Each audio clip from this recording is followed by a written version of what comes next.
Hey guys, Youngblood with you, and today I wanted to go ahead and do the should you buy video on the new Drake Vulture, which is the salvage ship that we talked about in yesterday's video that was released for pre-sale, that is now available to the general population.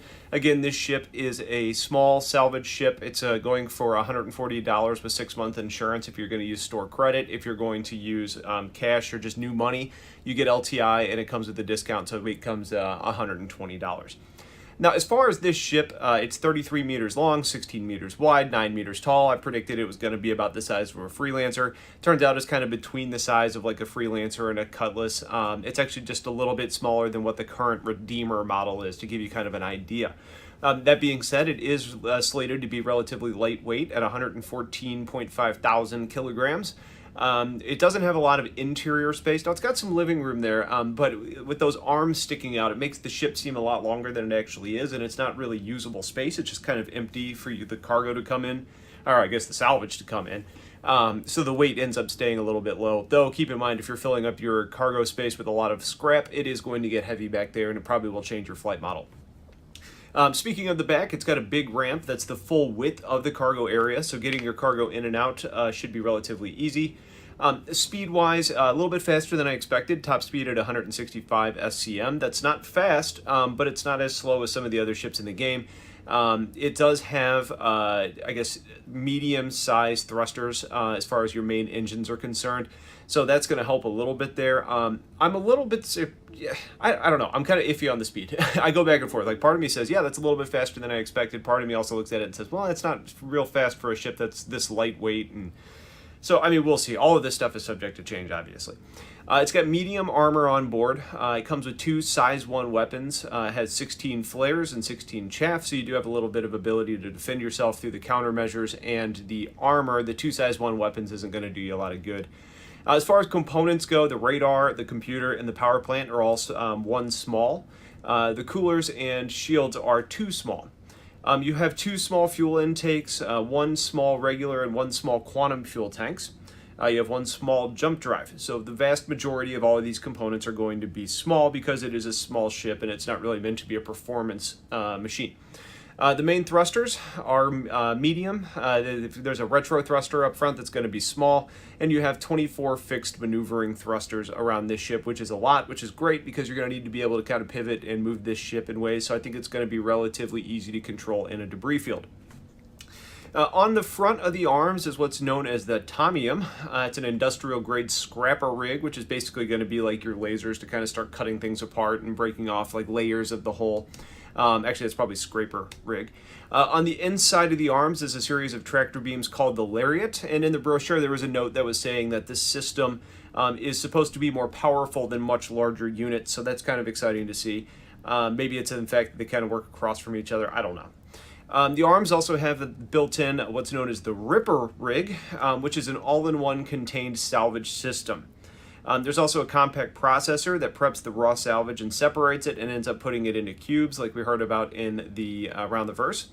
And then the cargo hold carries up to 12 SCU of scrap or cargo, so you'll need to decide how much cargo you're going to bring along if you need it, because you're going to be taking up a usable space for your scrap.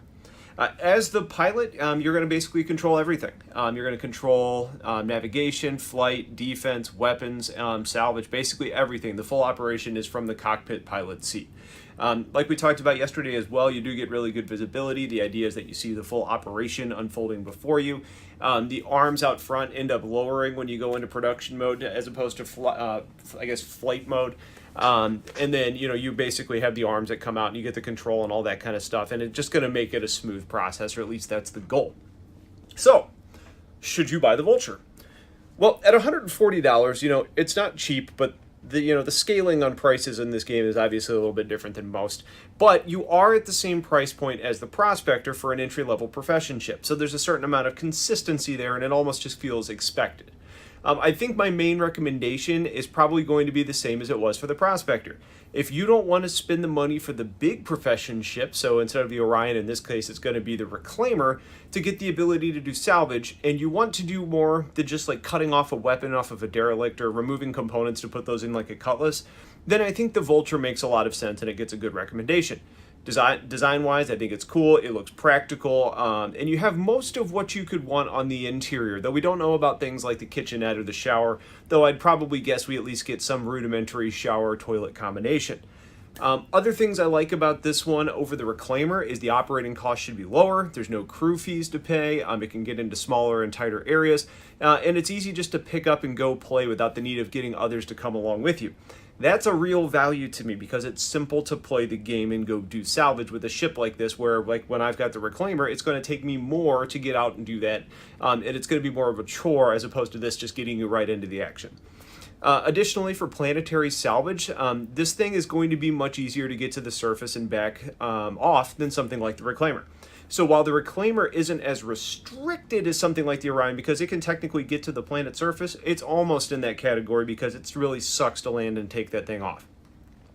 Where it's going to fall short is just in production. The Reclaimer can do more, it can do it faster, and it can do it for longer with bigger storage. It can also end up taking on bigger targets as well as defending itself a little bit better because it's big, has better armor, has more weapons, etc. I don't really care for the lack of weaponry on this, but it's also not a warship, talking about the Vulture here. So while I think it's a little bit funny that the brochure talks about this weapons system, don't count on doing much with two size 1 weapons. Outside of people who want to mine, I think there could be another use for this ship, like potentially disabling another ship if you could end up sneaking up on it, so ripping an engine off or something like that. It would be very hard and probably very dangerous, but there could be some sabotage gameplay there. But I think at the end of the day, if salvage is what you want, I think this is going to be a relatively interesting and fairly profitable career choice. So if you're considering that, I think the Vulture is an easy recommendation and would get you in at least at some level to play that sort of gameplay. So CNG is going to be doing Q&A posts in the following weeks where we'll get more information on the ship, and I'll be covering those for you like I always do when those come out. In the meantime, if you guys have questions, fire away, and stay tuned for a lot more coming soon. Have yourselves a wonderful day, and take care.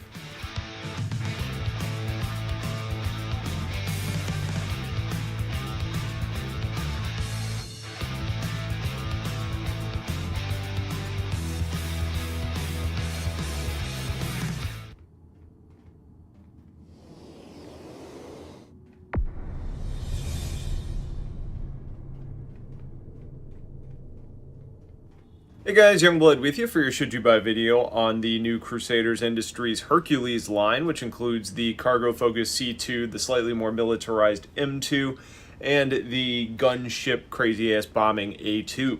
Now this ship in general, it's 94 meters long, it's 70 meters wide, and it's 23 meters tall, making it a very large ship. As far as the components go on it, all of them are going to share the fact that they've got medium radars and medium computers. However, the A2 does get a second medium computer, which I assume is to help with calculating like avionics and targeting with all those weapons that you have on board.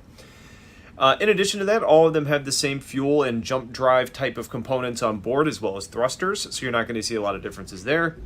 And then you also get into an area where you start talking about the systems and components, and that's where you're going to see the biggest differences in components on these ships. Basically, the C2 and the M2 both have they both have one large power plant. The A2, however, gets 2 large power plants, which is probably to help with the additional weaponry that's on board. As far as coolers are concerned, you get 2 mediums on the C2, you get 1 large on the M2, and you get 2 large on the A2. When you start looking at that, you can probably say that means that 2 mediums is not going to equal 1 large, because the 1 large on the M2 is going to need to handle the more weapons that you're going to see. And then speaking of more weapons, you get 2 large coolers on the A2, which it's obviously going to need.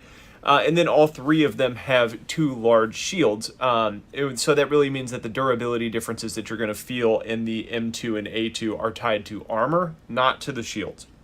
So as far as cargo is concerned, the C2, the cargo variant, obviously carries the most cargo, being 624. You get the M2 carrying 468, which is a pretty big difference. And then the A2 only carries 234 SCU of cargo. Now, they go on to kind of show that the M2 and the C2 can carry similar vehicle configurations, although I have some doubts based on the cargo capacity there, although it might be height. So while the guide technically says this, we'll have to see if it ends up being the same. But at least the C2 is going to carry 2 Tonks. It could carry 10 Cyclones or 5 Ursas. I'm a little questioning some of the 10 Cyclones there, just because when I look at the kind of the size of the Cyclone next to the Ursa, it's not half the size. So either I think it's going to be able to fit more Ursas or less Cyclones, but somewhere in that range is what they're expecting. As far as weaponry goes, these ships in general have quite a bit of weapons on them. The C2 being the least has 2 remote turrets. Each of those have 2 size 3 weapons on them. You also have 2 size 4 fixed frontal ballistic cannons, no missiles. The M2 has 3 remote turrets with 2 size 3s on each of them. So basically you get an additional 2 size 3s. You also get the same 2 size 4 fixed frontal ballistic cannons, also no missiles. And then on the A2, things get a little crazy. You get 3 remote turrets with 2 size 3s. You also get 2 more remote side turrets with 2 size 4 Gatling guns, so maybe anti-fighter or anti-personnel or fast movers, those types of things. It also gets 2 size 4 fixed frontal ballistic cannons like the others, but in addition, you also get 2 size 5 remote side ballistic cannons. So this gun, or this ship, the A2, it is just bristling with weapons on it, which makes it a really interesting thing.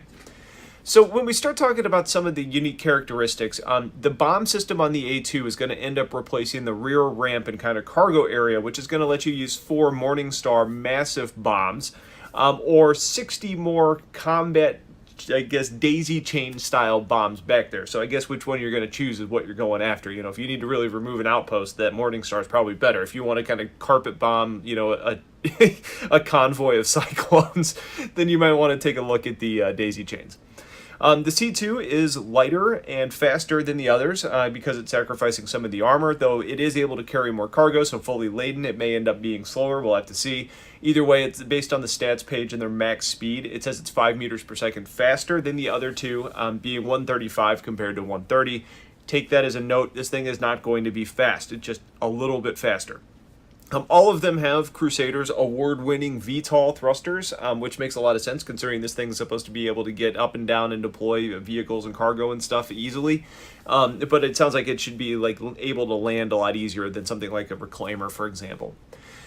So when we get into the kind of nitty-gritty here on like who should buy this ship, right? It's a bit of a tough question because the pricing is pretty high on this ship. You know, with the standard sale prices coming in at $360 for the C2, $480 for the M2, and $700 for the A2, you have to really love the ship to spend that kind of money. So I think for me, if you or your organization have a larger or just a lot of ground vehicles that you need to transport and support, then I kind of love the C2. You know, I think for a lot of people, they're going to be looking at their Caterpillars and thinking, is this something I'm considering doing? Well, I personally am. If you just have your Caterpillar for cargo, then I think this gives you more cargo room and more versatility and pure cargo ability. I like the crew requirement, I love the design, and I think it's just kind of practical. Now, if you have the Caterpillar for cargo and because you want to be able to do something like add various modules for later, then I wouldn't swap it out for this because then you lose out on your role diversity too. Where things get a little bit more tricky is with the M2 and the A2. With the M2, is it really worth spending an extra $120 to get less cargo ability, having the same shields, but getting the extra armor and a few slightly better components and a little bit more weapons? Man, I don't know. You know, I think seeing the Starfare and the Gemini compared today, I kind of wish my Gemini was a standard Starfare because you don't really get much for the difference other than less cargo. Though that's probably going to change at some point once turrets are actually usable, and this ship's obviously going to be fairly dependent on, you know, turrets. But I don't know if adding 2 size 4s or adding 2 size 3s is really justifying the weaponry difference, so I have a hard time justifying the M2. I think the question here, though, is do we really think that hot drop zones are going to be a big thing?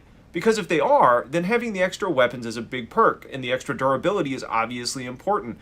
But with the vast majority of the weapons being on the belly, the turrets aren't really going to be able to add much value when you're talking about protection in space. Now, I still see quite a bit of dependency on fighter support for all of these, regardless of what situation you're getting into, based on the weapon placement. The durability may help you be able to do things, and in space, sure, you can kind of roll and try and keep your targets, but if you're going 130 meters per second, I mean, fighters are going to be able to stay out of your arc really easily.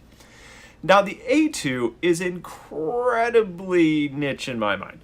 You know, if you have the money and you just flat out want to drop some bombs, then hell, it's the only thing that does it right now, so go for it. You know, if you like the idea of hovering over a battle zone on the ground and just letting the ridiculous amounts of belly guns go wild to kind of fulfill your AC-130 fantasies, then sure, it's a good choice. But it's really limited, you know, to engagements below the ship, which in most situations means only against ground targets.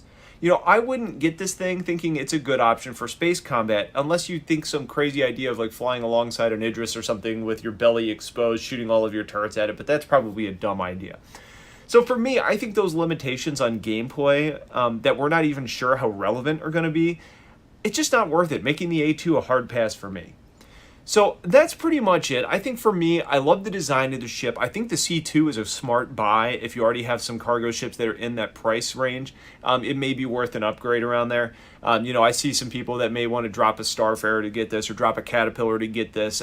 You know, if you're talking about changing out a whole series to this, you know, I think you're doing that because you're changing the way that you want to do cargo, or you want to get the ability to actually land on planets or something like that, because you're going from a situation to where you're talking about the mass movement of cargo to, you know, more protected running of cargo, though still in high amounts. You know, I think if you're talking about other things in this price range, you also then get into the weird situation of the Hercules, like the C2 versus the Merchantman. You know, because they're in similar price ranges. Well, the Merchantman seems like it's going to carry a lot more cargo. You know, I think it's supposed to be more of a whole sea competitor right now, and that damn thing's grown so much, it's practically a capital ship. You know, so when you start talking about those two, I think you really need to determine, okay, what do you want to do? And then you factor in other things like crew. You know, like I think the Merchantman is probably going to be able to avoid trouble better, but you're going to have a higher crew count on the Merchantman. Whereas you have the luxury of only really needing 2 on the C2, you're not really going to be able to avoid combat, but you may be able to survive it a little bit better. And you probably get the ability to get up and down off of planets, as well as both dual ramps to make things as far as like vehicle loading really convenient. So I think it just kind of depends on how you want to go about things. But just a quick summary, I think the C2 is a smart buy, especially if you already have something that's in this range that you're not really in love with. I think the M2 is probably not a worthwhile upgrade, but if you think that the drop zones are going to be a really important scenario to have the extra protection and the extra weaponry, if you're willing to sacrifice the cargo, fine. The A2, I would say, unless you're a whale of a backer and you just want to bomb shit to who knows when, then I would say it's a hard pass. Don't spend your time on it right now. We will probably end up with other bombing things later. It's not like CIG to just give you one and stop. I mean, look at how many torpedo bombers we have today. So that's it for this video. If you guys have questions, get them in the comments. Otherwise, I appreciate you guys watching. Have yourselves a wonderful day and take care.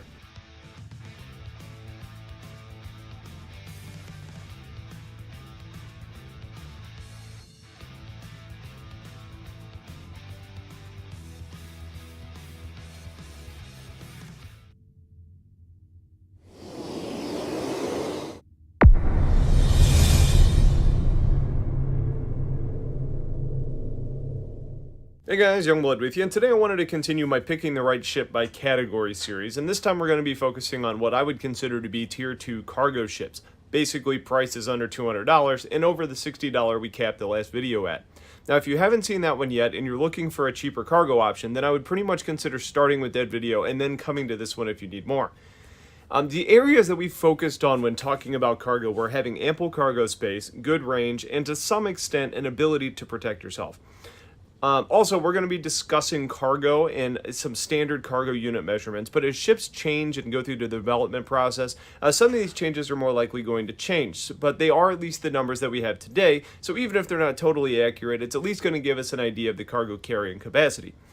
Finally, ships are listed with crew size, and since ships get more expensive as cargo size increases. When the ship gets bigger, it generally means it comes with more crew. So I'm going to try and read through the lines and suggest how many crew would be a good fit for each ship, not necessarily how many are required or listed by CIG. So if we start this off with the cheapest option in the Tier 2 category, we're going to be looking at the Hull B from the Hull series. Now, like the Hull A that we discussed in a prior video, the Hull B is a single-person craft that's really designed to carry its cargo on an external lattice structure towards the center of the ship. The Hull series is amazing at carrying a very large supply of cargo compared to its size based on the external carrying form factor. And with each increment, the cargo capacity jumps wildly. when we last talked, we said the hull A carries 48 SCU of cargo, which is damn impressive for a ship at of that price. But at $90, we have the hull B, which jumps up to a wild 384 total cargo. So for a 50% increase in price, you get an increase in cargo at a factor of 8 times the lower model. Powering that is going to be 2 engines, which may seem underwhelming, but the stats page currently lists them at size 8, which is incredibly large. My gut says that those numbers are probably going to end up changing some, but the idea is that you get huge engines to move huge cargo, regardless of what that numerical size ends up being. That doesn't mean the ship's going to be fast, not only because the